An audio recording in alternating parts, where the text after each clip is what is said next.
अभी थोड़ी कुछ यार तो बोल देंगे ना। और देखिए उस बच्ची का कितना खूबसूरत सा फोटो है जिसका देहांत 25 तारीख को हो गया है। उनके माता पिता हमार बेटी के चलते हम खात पियत रहे, हम बेटी न के हम कैसे का करब, वैसे हम ओकरे चलते हम काम धंधा बैठ गेलिए या पैसे ओकर 10 मिली कैसे हमको थोड़ा सा मदद कर दी। समय हाँ छोड़ो नहीं बाबू, छुओ नहीं, स्वेलिंग लग रहा है इसमें, छू लेके जाओ। इसी करैत ने बच्चे को बाइट किया। लोग नहीं जानिएगा कि किस तरह का दर्द में ये लोग हैं तो कैसे चलेगा बताइए। जान खातिर सिस्टर है ना डॉक्टर सब छुआ दिन मन छुआ न दिन डॉक्टर सिस्टर मन का। ये बच्ची की दादी है, रो रो के इनका बुरा हाल हो गया। ये वाला जो पार्ट है ये पूरा क्लॉट हो गया है। इसी से हम लोग को पता चला कि इसको स्नेक का बाइट कंफर्म है। अगर आप गरीब हैं ना तो आपका जीवन का कोई रक्षक नहीं। लड़की मरी क्यों पता है आपको?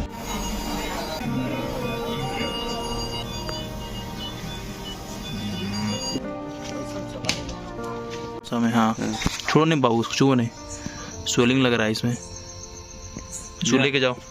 इसी करैत ने बच्ची की उंगली में बाइट कर दिया है। हम लोग बच्ची को लेकर हॉस्पिटल जा रहे हैं।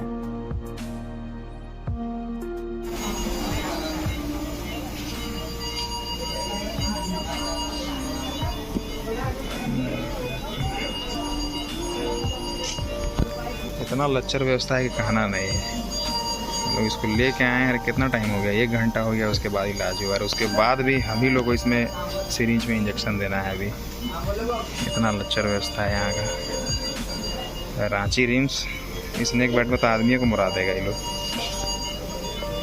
घटिया व्यवस्था है। लच्चर व्यवस्था देखिए, रिम्स का लच्चर व्यवस्था देखिए। हम ही लोग को बोला जा रहा है स्नेक बाइट का पेशेंट का इलाज करने के लिए। अब देखिए जाओ इसे बाहर बुला हम ही लोग ट्रीट कर रहे हैं स्नेक बाइट को, पेशेंट को हम ही लोग ट्रीट कर रहे हैं, सिरिंज हम ही लोग लगा रहे हैं। देखिए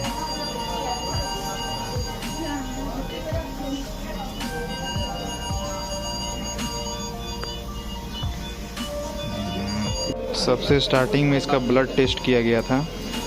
ब्लड टेस्ट करने के बाद में इसका ब्लड देखिए क्लॉट होना स्टार्ट हो गया। देखिए इसमें जो आपको ब्लैक कलर का नज़र आ रहा है ये इसका ब्लड क्लॉट हो गया है। देखिए ये वाला जो पार्ट है ये पूरा क्लॉट हो गया है। इसी से हम लोग को पता चला कि इसको स्नेक का बाइट कंफर्म है, वो भी है कॉमन करैत का बाइट हुआ है इसको। जो करैत का बाइट हुआ था उसको हम लोग अभी रांची रिम्स लेके आ गए हैं और रांची रिम्स लेके आने के बाद में उनका ट्रीटमेंट स्टार्ट हो चुका है। जो डॉक्टर उनको देख रही थी वो उसका इलाज कर चुकी हैं और अभी फिलहाल सलाइन के द्वारा एंटीडोट चढ़ाया जा रहा है। और डॉक्टर से हम लोग पूछ लिए हैं तो वो बोले कि वो अभी अच्छी हैं, अभी उनका ट्रीटमेंट चलेगा रात भर, देखते हैं कितने दिनों तक चलता है। कल जिस लड़की को हम लोग यहाँ पर मेडिकल में लेके आए थे उसका डेथ हो चुका है। डॉक्टरों के द्वारा बोला गया था कि लड़की ठीक रहेगी, कुछ नहीं होगा, पर भी उसका डेथ हो गया। ठीक है, हम लोग जो पेशेंट थे उसको सही टाइम में लाए थे, पर भी ये कैसे हुआ हम लोगों को तो पता नहीं, लेकिन हम लोग को जहाँ तक संभव हो सका हम लोग पूरी कोशिश की और पूरा जल्दी टाइमिंग में लाए। उससे भी लड़की का डेथ हो गया। हमको तो बहुत ही खराब लग रहा है कि डेथ कैसे हुआ। हम लोग डॉक्टर से कुछ पूछे कि रीज़न क्या था, पर बताया जा रहा है कि डेथ हो गया। गरीब होना आपको बता रहे हैं, अभी के समय गरीब होना पाप नहीं, गरीब होना अभिशाप है। अगर आप गरीब हैं ना तो आपका जीवन का कोई रक्षक नहीं। लड़की मरी क्यों पता है आपको? जैसा कि आपने वीडियो में देख लिया है कि पुलिस वाले हमें धमकाने पहुंचे थे क्योंकि हमने डॉक्टरों से सवाल किया था कि आखिर ये बच्ची मरी कैसे। यार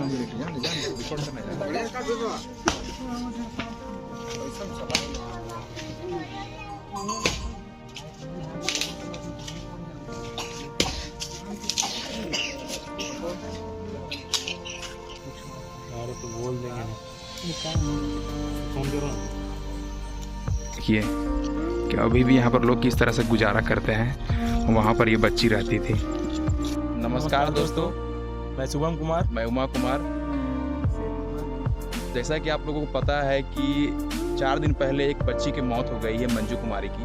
इस तरह का वीडियो तो हम लोग कहीं बनाना नहीं चाहते थे, पर उसकी सामाजिक और आर्थिक दशा आपको दिखाना बहुत जरूरी है। परिवार की क्या आर्थिक स्थिति है हम लोग चलिए आपको दिखाते हैं अभी क्या स्थिति है उसकी। आप देख सकते हैं कि बच्ची का आर्थिक परिवेश क्या है। देखिए उसका किस तरह का मकान है, किस तरह का कंडीशन में वो रहती है। अगर उसको आर्थिक मदद ना किया जाए तो उसका जीवन यापन जो उसके परिवार वाले रहे हैं उनका किस तरह से जीवन यापन होगा। आपको ये पता होगा कि मृत्यु हो जाना ही आदमी का आसान नहीं होता है। मृत्यु हो जाने के बाद भी जो भी खर्च होते हैं ना, वो उनको बियर करना एकदम आसान नहीं होता है। जो भी खर्च होते हैं 10,000 हो 20,000 हो, इनका जिस तरह का परिवेश है, आर्थिक परिवेश आप देख सकते हैं किस तरह का कंडीशन में वो बच्ची रहती थी। देख सकते हैं कि वो जो बच्ची मंजू कुमारी थी वो किस तरह का सामाजिक परिवेश में और आर्थिक परिवेश में रहती थी। उस बच्ची के बेचारी का देखिए घर है और उनकी ये पिता हुए और ये उनकी माता है। इनका कंडीशन आप देख के समझ सकते हैं कि इनका आर्थिक स्थिति कैसा होगा और कितनी जल्दी हम लोगों ने इनको उस बच्ची को अस्पताल पहुंचाया। उसके बाद भी आप देखिए कि किस तरह का घटना इनके साथ घटा है। अगर आप लोग का सपोर्ट इसको नहीं मिलेगा, आप लोग नहीं जानिएगा कि किस तरह का दर्द में ये लोग हैं, तो कैसे चलेगा बताइए। स्नेक रेस्क्यू के क्षेत्र में हम लोग काम जरूर करते हैं, पर इनका दर्द देख के ना हम लोग तो छोड़ने वाले नहीं हैं। किसी भी हद तक जाएंगे और जो भी संभव होगा वो हम लोग प्रयास करेंगे कि इनको आर्थिक और सामाजिक रूप में मदद प्रदान हो सकती है। हम इनके पिताजी से बोलना चाहेंगे, आप बताइए कि क्या दर्द आपको महसूस हुआ है, बताइए आप। दर्द तो बहुत कुछ है, जैसे कि सुतल बराम करके 11 बजे सांप चाय गले कराएं, उसके बाद टूटते टिपुआ पहुँचाने वाला हॉस्पिटल और हमारे मंझला बेटा। अब वहाँ की दवाई बिरो करने से भी नहीं बचा, क्या करे। लांच के बाद जला दिए तो आके दिन बोलिए बोले खुश। ये उनकी माँ है। बोलिए चाची, आप क्या बोलना चाहते हैं?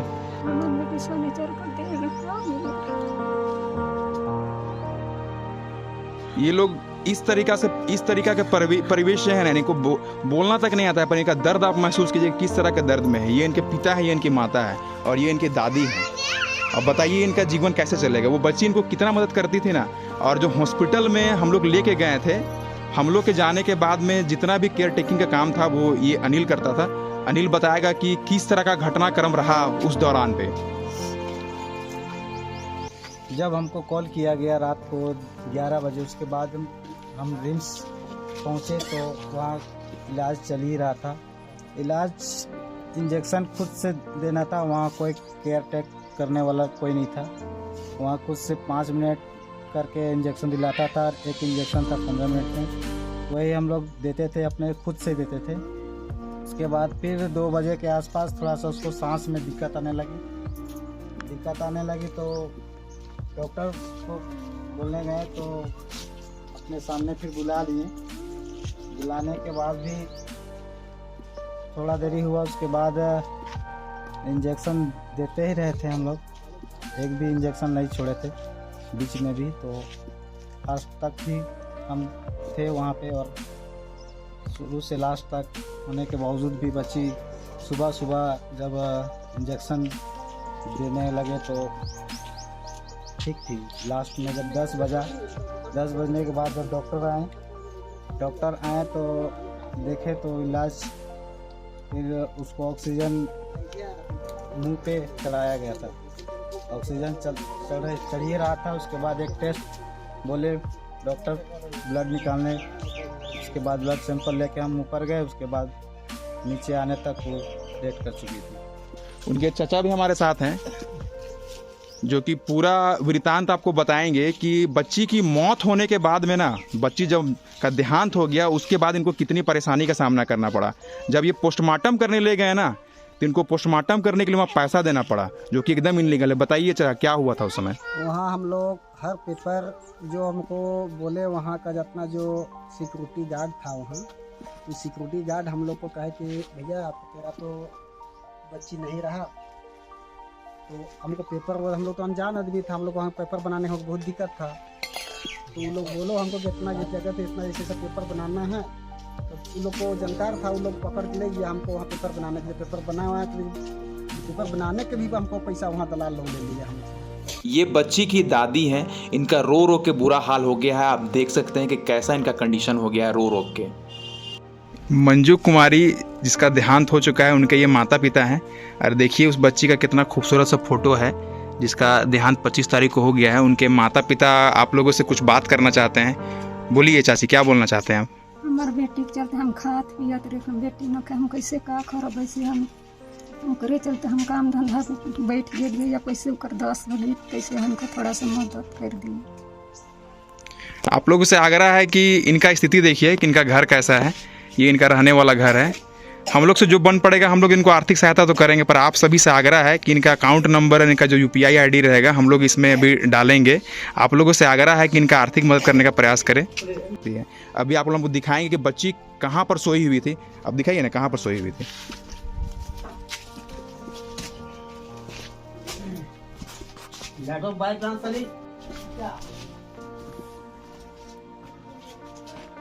देखिए बच्ची यहीं पर सोई हुई थी। गरीबी और तंगी तो सब आदमी के पास होती है, पर ऐसा नहीं है कि अगर उसको कोई एक्सीडेंट उसके साथ में हो जाता है तो उसकी मृत्यु हो जाए। आप देखिए कि किस तरह का परिवेश है, आप देख सकते हैं। परवीन को आर्थिक और सामाजिक रूप से कोई मदद नहीं है। ये उस बच्ची की दादी है, ये उनकी माँ हुई और ये उनकी चाची हुई। बोलिए चाची, क्या बोलना चाहते हैं आप? छौवा को 1 घंटा लेकर 1 घंटा में छौवा के रखे होते हैं कि छौवा के तुरंत इलाज होते हैं। 1 घंटा बाद कागज पत्र बनता तब छौवा की रिपोर्ट में तब आते तब छौवा को सुइया दवाई देते तुरंत में छौवा की इलाज होते। छौवा के जान खातिर सिस्टर है ना डॉक्टर सब पर छौवा दिन मन छौवा नहीं डॉक्टर सिस्टर मन कर लेके 1 घंटा रहता 2 घंटा रहता से तो छौवा के जहर पूरा मर छौवा भीन गेले शरीर में। छौवा को मन बचाती सिस्टर ना डॉक्टर तुरंत इलाज होते। काजी के डॉक्टर लाथिन मने काजी के सिस्टर नहीं होती मन जगन हामी रोल तो नहीं सिस्टर दिखाए दिन कैसन छौवा पुता जिला कह के खाली ही ना सुने कुर्सी मड़ा के बैठल रहती ना जोते पड़ते डॉक्टर से एखन एते होते जाके डॉक्टर के गोड़ मुंह में उल्टी पैसा हम तोर चाय में ठेकाने रहे और एखन पैसा लेथी नहीं हामी से कन काम कर थे पोस्टमार्टम करे चलते पैसा लेथी फिर लेथी नहीं कागज बनवाई चलते पैसा खाए के 1 रुपया में ठेकाने छौवा के साथ चले को छौवा के जान नहीं बचाल थी मने उल्टी यार कहीं जाई ढील करके मोराई देलथी नखने। जैसा कि आप देख सकते हैं कि जिस बच्ची मंजू कुमारी का डेथ हुआ है उसका आर्थिक परिवेश कैसा है। देखिए किस तरह का मकान में रहती थी, उसके बावजूद भी वो टाइमली स्नेक का जो बाइट हुआ 20 मिनट के अंदर में वो रिम्स पहुंच गई, पर भी उसका मौत हो गया। ये उस बच्ची की माता है, ये उनके पिता है। आप इनका आर्थिक परिवेश देख सकते हैं कि किस तरह का तकलीफ में ये अभी होंगे। शुभम को कॉल आया, टिकू ने कॉल किया। अभी ये अभिषेक बताएगा आपको कि किस तरह से ये घटना घटित हुआ है। हमारे यहाँ काम करने जाती थी वो, तो काम करके आई थी और फिर हम लोग घर चले गए। तो फिर उनका भाई जो है सनी नायक वो कॉल किया वही 10 बजे आसपास, तो हम तुरंत आए। फिर वो बैठी हुई थी, रो रही थी, तो फिर हम लेके गए रिम्स। वहाँ ले जाने के बाद फिर हम लोग यहाँ से उसको 20 मिनट में वहाँ पहुँचा दिए थे स्नेक बाइट होने के बाद। फिर भी वहाँ पे पहुँचने के बाद पेपर ऊपर कराए तुरंत हम लोग सारा कुछ। उसके बाद वहाँ पे ट्रीटमेंट वहाँ 1 घंटा बाद चालू किया डॉक्टर लोग, जो कि बहुत ही गंदा है।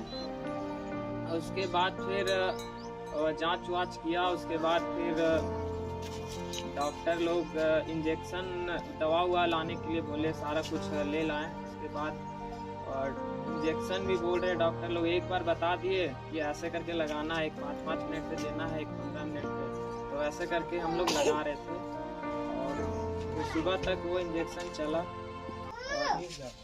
और फिर हम शुभम से पूछना चाहते हैं कि हम लोग को तो स्नेक के बारे में नॉलेज है, पर हम लोग को क्या लगा पता है आपको, तो डॉक्टरों को इसके बारे में ज्यादा जानकारी होगी। तो शुभम बताओ कि हम लोग कैसे बीच बीच में डॉक्टरों को बार बार बोल रहे थे ना कि आप लोग का जो इलाज है वो ठीक से नहीं हो रहा है। इस तरह का घटना जो घटा है ये हमारे लिए बहुत दुखद बात है, क्योंकि हम लोग आए और उस बच्ची को देखे कि उसका फिंगर में स्नेक बाइट हुआ था क्रैच का, तो हम लोग देख के शॉक्ड हो गए कि ये बच्ची रो रही थी। लेकिन हम लोग उसको जितना जल्दी हो वीडियो, उसमें हम लोग को कुछ नहीं लगता है कि वीडियो बनाना चाहिए, ये करना चाहिए, लेकिन भी हम लोग भावना भाती गरीब परिवार है, हम लोग खुद लेके यहाँ टिकू, हम और वहाँ भी उसका भाई जो थे, खुद लेके वो बच्ची को रिम्स गए। इस तरह का घटना घट रहा है, हम लोग को बहुत शॉक्ड कर दे रहा है, क्योंकि हम लोग गए और हम लोग बताएं भी कि जाके कि डॉक्टर्स को कि कॉमन क्रैच बाइट हुआ है, क्योंकि हम लोग को इतना नॉलेज है कि जान सकते हैं कि क्या कौन सा सांप काटा है, जानकारी मिली। और बच्ची भी बोल रही थी कॉमन क्रैच बाइट हुआ है, जाके देखें डॉक्टर को भी बोले, लेकिन डॉक्टर लोग सैंपल ले रहा है, ये कर रहा है, वो कर रहा है, और उसके चेक ट्रीटमेंट करने में 1 घंटा लगा दिया।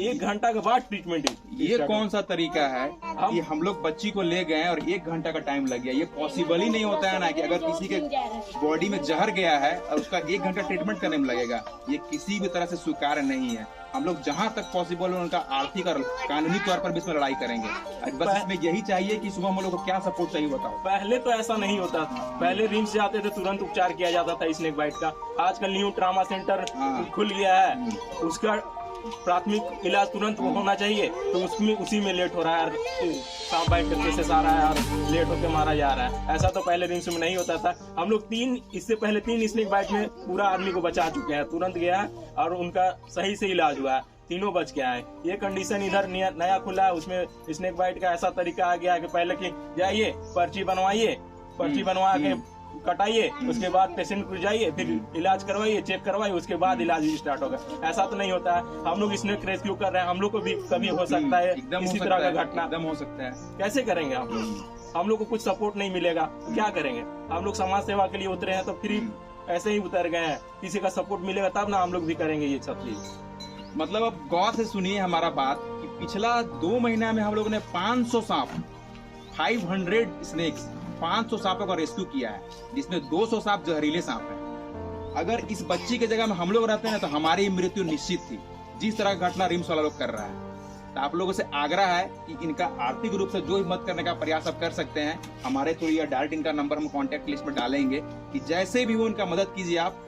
बच्ची तो नहीं रही, पर आर्थिक रूप से आप देखिए किस तरह का परिवेश में ये बच्ची रहती थी और अभी इसको बहुत तकलीफ है। आप लोगों से आग्रह है कि सांपों को बचाने का प्रयास जरूर कीजिए। Save snake, save wild life. Thank you. जो कॉमन क्रैप है ये तो मर चुका है, इसी ने बच्ची को बाइट किया था। इसको हम लोग नेचर में अभी सुपुर्द कर देंगे।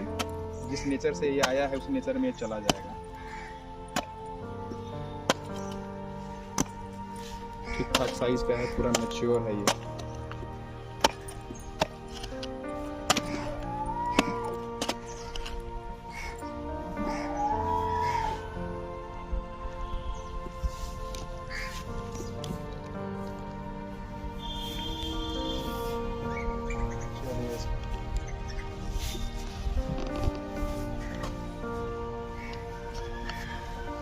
जैसा कि आप वीडियो में पहले देख चुके हैं कि एक गरीब परिवार की बच्ची की स्नेक बाइट से मौत हो चुकी है। हम लोगों ने हर संभव प्रयास किया उस बच्ची को बचाने का, पर भी हम उसे बचा नहीं पाए। इस परिवार की आर्थिक स्थिति बहुत खराब है। आप इस QR कोड में स्कैन करके इस परिवार की जो भी मदद कर सकते हैं, आप सहायता राशि प्रदान कर सकते हैं। उसके ये जो अमाउंट है सीधे बैंक खाते में जाएगा।